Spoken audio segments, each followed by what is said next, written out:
سلامونه او نیکې هیلې مې ونئ. زه ایمان صاحب تاسو ګورئ د کیسه ډیجیټل یوټیوب چینل. په یو نوي ویلا کې تاسو ته ښه راغلاست وایو. خبره کوو په مجموعي توګه د پاکستان او د افغانستان کوم حکومتونه چې دي د هغوی تر مابینځ کوم اختلافات دی هغه ورځ تر بلې بلکې مو ویلی سوی چې ساعت په ساعت د خرابېدو لوري ته روان دی او کوم نوي کوم حالات چې راځي نوي کوم ډیولپمنټ چې راځي هغه ته تاسو پورې رسوو. تېره ورځ که تاسو چیرې یاد وي په بنو کې د خیبر پښتونخوا په بنو سیمه کې هلته یو ځانمرګي کوم برید چې ولو هغه وسو د روزمات وختو روزمات کم 2 3 دقیقې تېرې سوي خلک په ډوډۍ ناستو روزه متوله. نو په دې وخت کې 2 چاودنې غټې چاودنې وسوې. اول سر کې معلومات ول چې دا په کوم غټ ټرکان چې په هغه کې د بارودي مواد راوړل شوي خو بیا وروسته بیا د کوم خبرونه ستون رالو په سرکاري سطح باندې د فوز کوم ویان د اداره چې د ISPR د هغه په وینا چې دا کوم کسان چې وو 14 شاوخوا کسان راغلي وو او د روزمات پر وخت باندې دا برید شوی او په دې کوم 2 کوم په دروازه کې کوم چاودنې شوي وې ځانمرګي کوم بریدګر چې وو هغوی په ټیکټر کې راغلي وو. ټیکټر ورته ویل کېږي ټیکټر ورته ویل کېږي په دې کې راغلي وو او ځان یې الوزولی و. له هغه پس بیا کوم نور 14 کم کسان چې هغه د چاونۍ چې د فوجي چاونۍ چې په بنو کې د هغه ته د ننوتلو په هڅه کې وولو او دا کوم جنګ چې و هغه د نن تر غرمې پورې یعنې شاوخوا 12 بجې کوم جنازه کېدله د کوم مړي کوم کسان چې پکې وژل سوي وو. په دې کې زیاتره عام کسانو څو کسان کې وژل سوي دي او ولې بنو کوم کینټ چې دی یا چاونۍ چې ده د فوجیانو کمانډر چې ده هغه ولې په وار وار په نښه کې دا معلومات هم تر تاسو پورې رسوو. خو دا کوم نن چې په 12 بجې کله دا جنازه کېدله شاوخوا 12 بجې وې تر هغه وخته پورې کوم ټکا چې ول هغه اورېدل کېدله او مازدیګر ماسپښین خواته بیا دا کوم اعلامیه چې ول د فوج ویان د اداره ISPR له لوري اعلامیه خپره سوه چې 14 کم کسان چې هغه پکې وژل سوي دي. د دې کوم برید چې هغه ذمهداري چې هغه جیش الفرسان محمد په نامه باندې ډله د هغې پر غاړه اخیستې ده. دا ډله بیا د حافظ ګل بهادر ته نږدې بلل کېږي. حافظ ګل بهادر هغه ډله ده د طالبانو تحریک طالبان پاکستان هغه ډله ده چې ځینې جلا سوې ده د TTP څخه او دا ته یو وخت کې که چیرې تاسو یاد وي یو بیډ طالبانو یو ګوټ طالبانو نو دا ګوټ طالبان چې یا د پاکستان په حق کې چې به ولو پاکستان به ښه بلل پاکستاني کوم حکومت چې هغه به د حافظ ګل بهادر وډلې ته بلل کېده. هغه په دې خاطر چې دې ډلې زیاتره وخت په افغانستان کې د افغانستان کوم کسان چې هلته چې جنګېدل له هغوی سره به مرسته کوله او په پاکستان کې د دوی کوم عملیات چې هغه بالکل نه ولو. وروسته بیا له کال 2014 پس بیا د کوم اختلافات چې هغه منځته راغله او دوی په پاکستان کې هم عملیات چې وو یا کوم چاودنې چې وې خپل کوم بریدونه چې وو هغه یې پیل کړل. نو دا کوم ډله چې د حقاني نیټورک ته دغه کوم د افغانستان او طالبانو ته ډېره زیاته نږدې ده او په یو وخت کې پاکستان پر دې کوم کسان چې وو پر هغه باندې به هېڅ کار نه درلودی. هغه په ازادانه توګه په پاکستان ته تلل راتلل او په افغانستان کې به بیا کوم خپل عملیات چې وو هغه به کول د امریکې او د افغانستان کوم جمهوریت او کوم حکومت چې د هغه خلاف به د جنګېدل. اوس بیرته د پاکستان لوري ته مخ راړولی دی او د پاکستان پر ضد باندې وخت نا وخت سخت بریدونه کوي. سخت بریدونه په دې معنا چې ځانمرګي بریدونه کوي او غټ کم بریدونه چې دي هغه دوی ترسره کوي. د ISPR په وینا باندې په دې کې 14 حمله آور یا کم کسان چې حمله یې کړې هغه پکې وژل سوي دي. 14 عام کسان دي او 15 چې دي هغه فوجیان پکې وژل سوي دي. عام کسان په دې خاطر زیاتې چې دا کم اول چې کم چاودنه وسوه 2 کم ځانمرګي بریدونه چې وسو هغه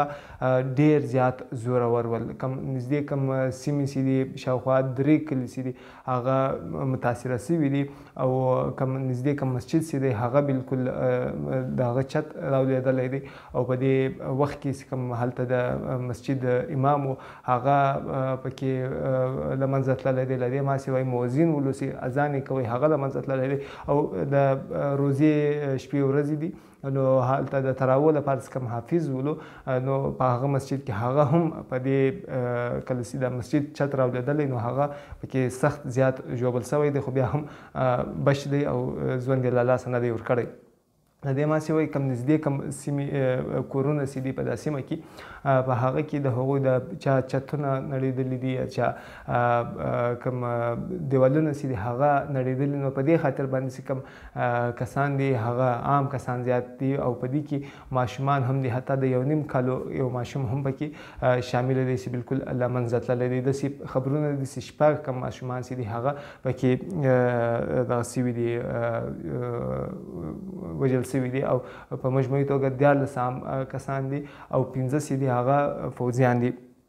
داسې خبرونه دي چې 4 خودکشه اولو په دې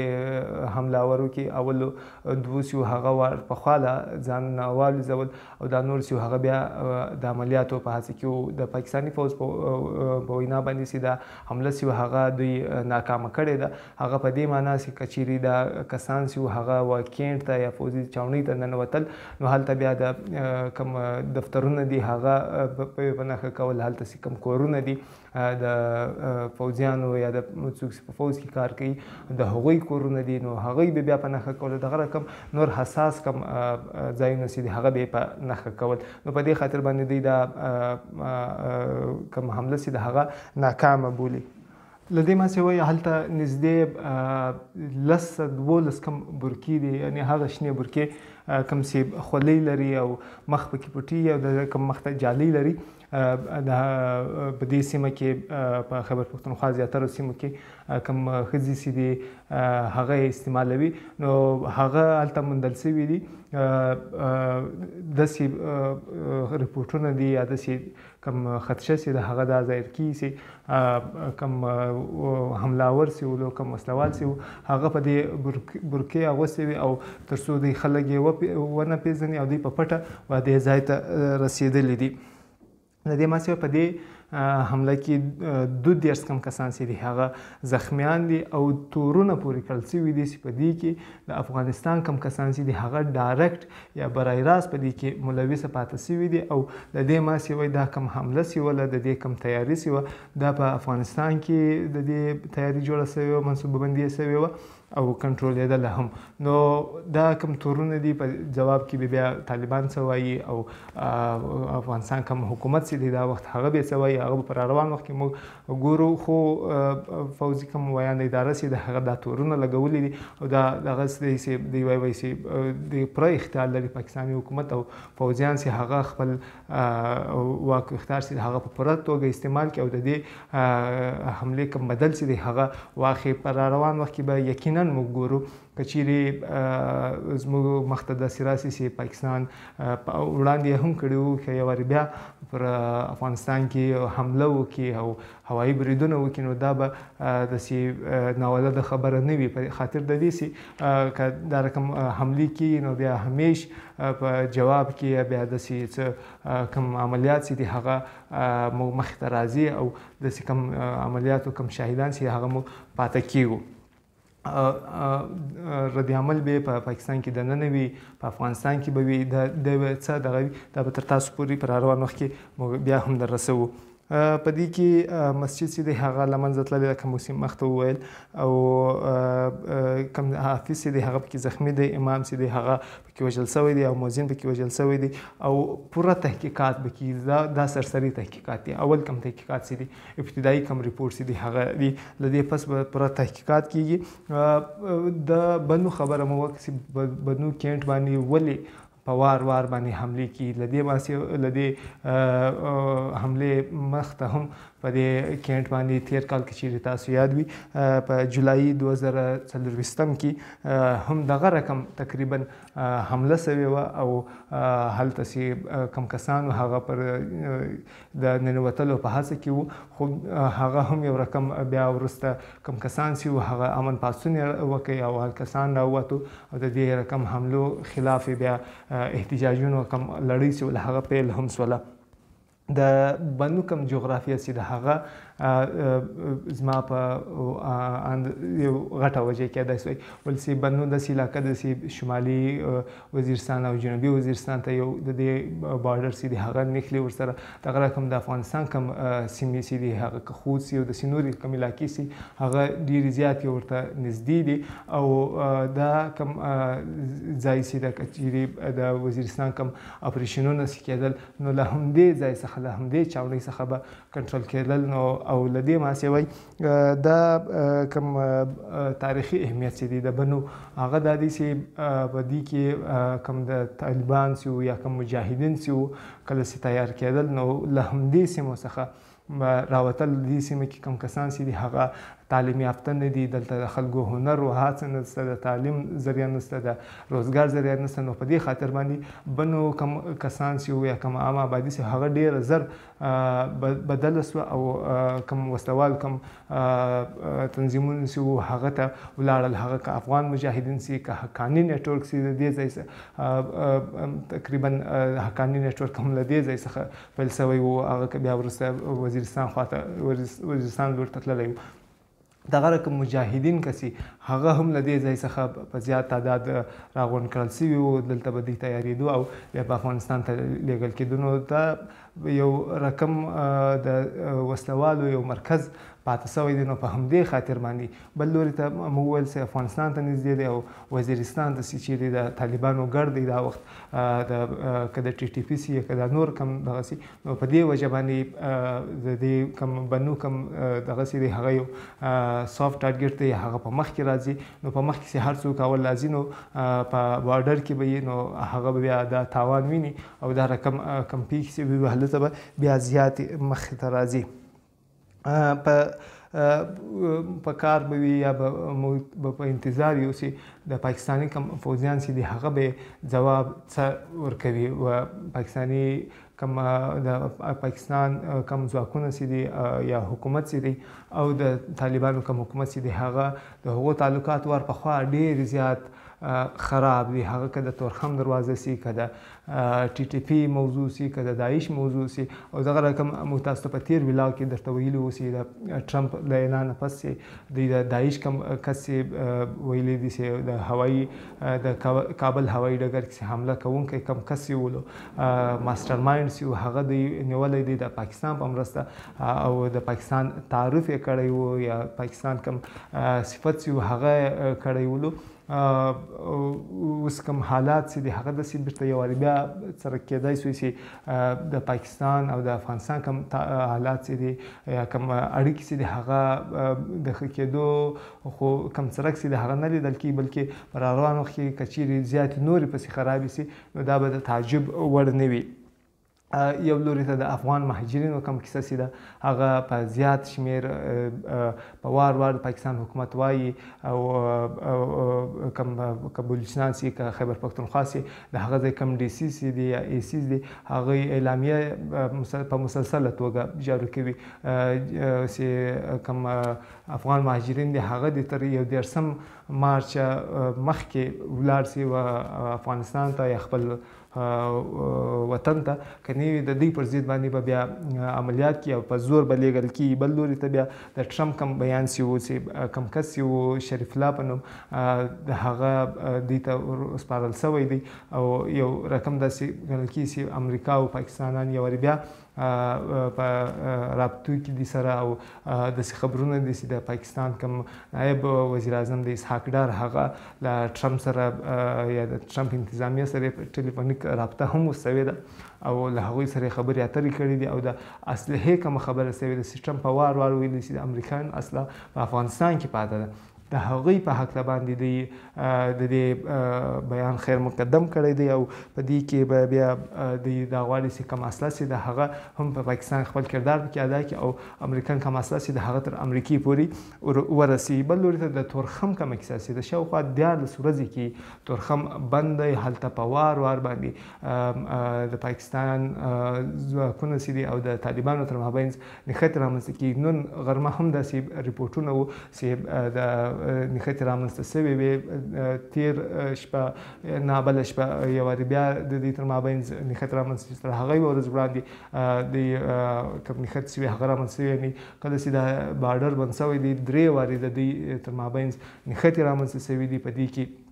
کم کسان چې دي تر 10 زیات کم کسان شمارل کېږي چې هغه پکې ټپیان دي او دغه رقم له 3 تر 4 کم کسان چې دي او د طالب کم ځواکونو کم کس چې دي دغه رقم د پاکستان لوري ته هم کم کسان چې دي هغه د وژل کېدو خبرونه هم شته. د طالبانو کم بیانونه چې راځي د ټرمپ چې تېره ویلو کې که چیرې تاسو د کم کس چې موږ تاسو ته معلومات درکړي د هوایي ډګر کم کس یې وولو چې هغه د ماسټر مایند بولي چې هغه د پاکستان د CIA په مرسته د پاکستاني کوم استخباراتي اداره چې د ISI هغه نیولی دی د ډیورنډ کرښې ته نږدې شریف الله په نوم باندې دی، هغه یې نیولی دی او بیا CIA ته په لاس ورکړی دی او نن به محکمه کېږي، یعنې پر 5 مارچ باندې به د امریکې په ورجینیا ایالت کې هلته دی محکمه کېږي، پر ده باندې به باقاعده کیس چلیږي. نو په دې کم کس چې دی طالبان چې دی هغه بیا د دعوې چې دی هغه ردوي، وایي دا د کابل هوایي ډګر کم ماسټر مایند چې دی هغه نه دی. په هوایي ډګر کې په 26 اګست 2020 کې ځانمرګی برید شوی ولو، کله چې طالبانو حکومت لا نو راغلی دی کابل ته داخل شوي او امریکایان وتل له افغانستان څخه، نو هلته په هوایي ډګر باندې زیات رش ولو. نو په دې وخت کې بیا یو ځانمرګی برید وسو، شاوخوا تر 80 زیات کسان پکې ووژل شول، تر 1.5 پکې زیات زخمیان وو. په دې کې 14 کم کسان چې هغه امریکایي پوځیانو، نو دوی د امریکایي کم پوځیانو کم بدل چې دی د هغوی واپس اخیستلو دپاره دا کم عملیات چې هغه کوي او یا دوی دا وایي چې د امریکایي کم پوځیان چې د هغوی بدل مو اخلو او هغه به انصاف ورکوو. دا کس یې نیولی دی. اوس طالبان چې دي د دې وایي دا هغه کس نه دی. په دې کې دوی دا تورونه پورې کوي چې په کال 2023 په اپریل میاشت کې دوی عملیات وکړو د نیمروز ولایت په زرنج ښار کې، هلته د عبدالله کابلي په نامه یو کس ووژی. له دې ماسې وایي په اپریل 5 کې، یعنې په هغه کال 2023 اپریل په 5 دوی په هرات کې یو عملیات وکړ او په هغه کې بیا ډاکټر حسین په نامه باندې یو د داعش کم کسان چې هغه دوی دا دواړه ووژل. نو د دوی په وینا، د طالبانو په وینا چې دا د کابل هوایي ډګر کې په حملو کې دغه 2 کم کسان چې هغه ملوث وو او امریکې د دې اعتراف هم کړی و هغه وخت. خو اوس کم دغه کې د الزام یا تورونه لګولي چې ټرمپ انتظامیه چې د هغه دا غواړي چې خپل ځان چې د هغه په امریکایانو کې مشهوره کړي او خواخوږي ځان ته پیدا کړي او دغه رقم پاکستان حکومت باندې بیا دا تورونه لګولي چې هغه د امریکې حکومت ته د ځان نږدې کولو دپاره بیا یو وارې بیا په هڅه کې دی چې د هغوی کم دعوې چې دي د هغوی تصدیق کوي او دا تورونې هم لګولي دي په وار وار. ذبیح الله مجاهد یو لوري ته که چیرې پاکستاني حکومت دا تورونه لګوي چې TTP یا تحریک طالبان پاکستان په افغانستان کې موجود دي، د هغوی کم قیادت چې دی هغه هلته موجود دي، هلته ټریننګ سنټر دی یا نور کم د عملیاتو کم پلانینګ چې دی له هغه ځای کې. بل لوري ته په جواب کې بیا د پاکستاني طالبان د افغانستان کم طالبان چې دي هغه بیا د تورونه پر لګوي چې د داعش کم مرکزونه چې هغه په بلوچستان کې دي او د ذبیح الله مجاهد بیان راغلی دی په د استاذه کم شریف الله په نامه کم کس سپارل شوی دی و امریکې ته CIA ته او FBI ته د هغوی په کیس متعلق دوی ځواب ورکړی چې دا د دوی پخلی دی یو رقم چې دوی په وار وار ویلي چې داعش په پاکستان کې موجود دی، نو دا دوی دا کس ونیوی او امریکې ته په لاس ورکوي. دا کس له کوم ځای څخه نیول شوی دی؟ زیاتره رپورټونه چې د بلوچستان څخه د ډیورنډ کرښې نږدې سیمې څخه نیول شوي دي، خو داسې رپورټونه هم شته چې خیبر پښتونخوا و ډیورنډ کرښې ته نږدې هلته هغه ځای څخه نیول شوی دی. دا په روان وخت کې بیا معلومیږي چې واقعي دا هم هغه کس دی او څنګه نیول سوی دی، په څنګه عملیاتو کې مطلب دی څنګه لاس ته دی بریالي سو چې دا کس ونیسي او د طالبانو په وینا چې دی په افغانستان کې د داعش کوم ریښې چې د هغه په بشپړه توګه وهلي دي او اوس داسې څوک نه دي پاتې سوي. د شریف الله په نامه کوم کس دی دا دومره پیاوړی نه یا دومره اهم نو هلته څوک نه و د دوی له مجبوریته داعش خراسان کوم ډله چې د هغوی دا خپل کوم کس یو شریف الله په نامه دا یې ټاکلی و. د طالبانو دا کوم دعوی چې تر کومه حده پورې صحیح دي نه دي صحیح، دا به په روان وخت کې تر تاسو پورې کوم نوي کوم بیانونه چې راځي هغه تر تاسو پورې در رسوو یا کوم نوي ډیولپمنټ چې راځي هغه تر تاسو پورې رسوو. خو فعلا موږ دا ویلی سوی چې د طالبانو او د پاکستان حکومت تر مابین چې کوم اړیکې دي هغه یو وارې بیا په زیاتې په خرابېدو دي. که چیرې پاکستان یو وارې بیا هوایي بریدونه په افغانستان کې کوي نو یوازې دا نه چې ګاونډي کوم هیوادونه دي بلکې امریکا هم داسې معلومیږي چې هغه به هم په دې کې اتحاد وکړي، د هغوی ملګرتیا به وکړي د پاکستان او طالبان چې دي هغه یو وارې بیا په خپل کوم یوازیتوب خواته چې دي هغه روان دي. څه پیښیږي دا به روان وخت ښه معلومولی سوی یا ښه درک کېدلی سوی. دا و د نن ولاګ زموږ کوم چینل چې دی هغه ضرور سبسکرایب کړئ او موږ له خپل رایې څخه یا کوم سوال کوم رایې وي هغه موږ ته د کمنټ له لارې ضرور او خامخا را رسوئ. ډېره مننه.